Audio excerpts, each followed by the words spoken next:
Hey guys, it's Shane Simmons with Real Appalachia with Shane Simmons, and I'm in Hardy, Kentucky in Pike County, just a little bit outside of West Virginia, right on the border of Mingo County. And Hardy's an old coal town.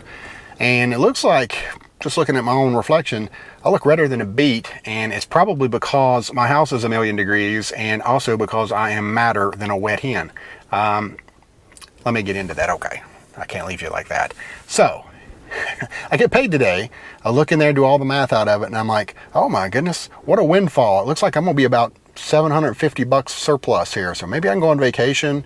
Wow, this is awesome. Well, heat pump goes out, guy comes in, does an estimate, and guess what he says? And he looks me up and down like I think he's judging me to say, I wonder how much this guy can pay. And he goes, looks like it's going to cost about $800 to get this thing fixed. So I'm $50 in the hole here as usual.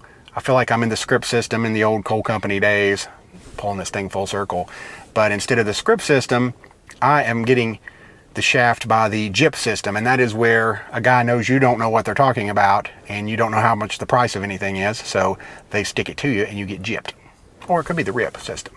Rip them because they rip you off. And again, you don't know what you're doing, so you pay it and go on with life. Getting into Hardy. Now, Hardy's story started in 1914 with the Pond Creek Coal Company, and that was, they mined until 1923. Then they sold out to the Fordson Coal Company, which, if that sounds familiar, yes, Henry Ford was the primary owner of this company. And actually, I think there's pictures of him, if I'm not mistaken, around Stone and that area. He actually visited the area looking around. And that Stone camp was a big camp, a part of Fordson as well. And so Henry Ford operated it from 1923 until 1935. The Great Depression took its toll on the coal business.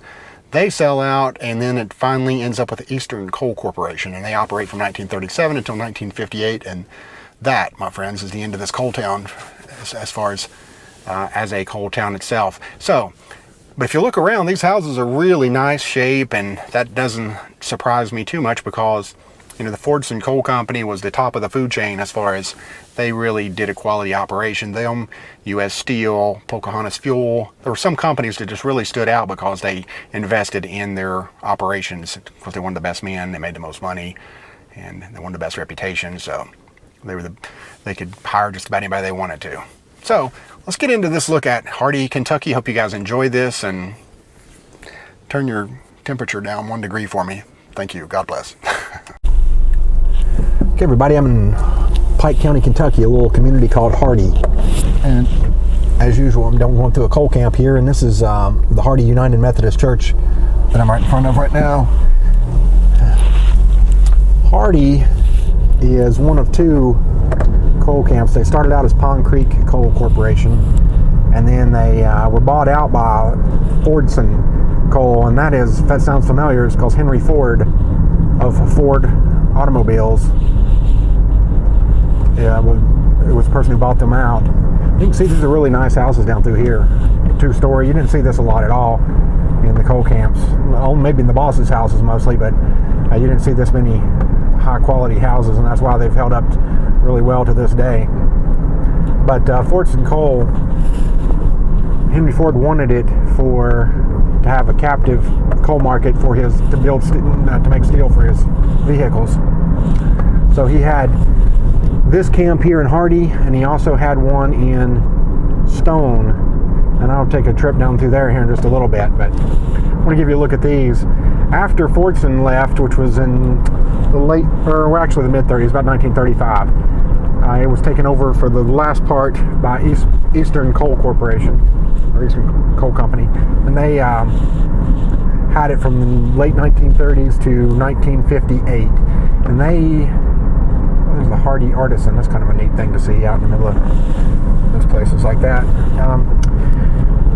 But about 1958 is when coal camps really started to disappear as being company towns because mechanization decreased the need for manpower, and a slight decrease in coal demand after World War II. So you started to see them fade away. So that was the last person that actually owned these camps. They probably sold them off at that point.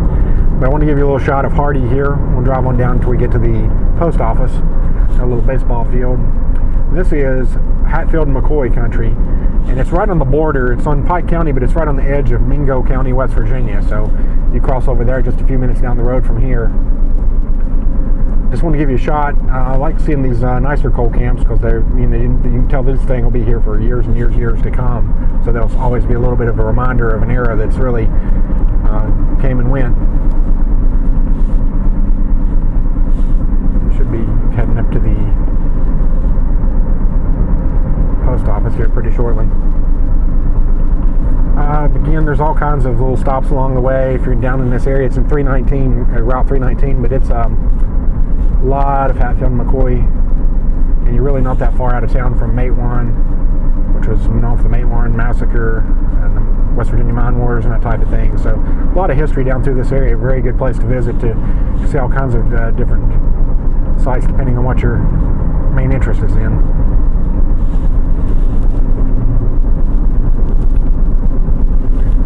And I just passed a cop. Hopefully I won't get pulled over for anything today. That'd be just about the last thing I need.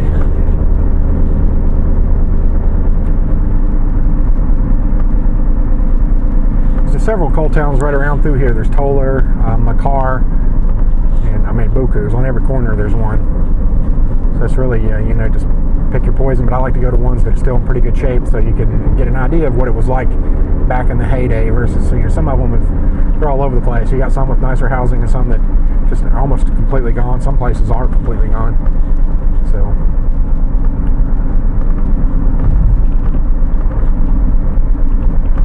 we've went far enough into Hardy. I'm going to take a little break here and go into Stone, and it's got some the old company store and that type of thing there. So I'll see you on the next video.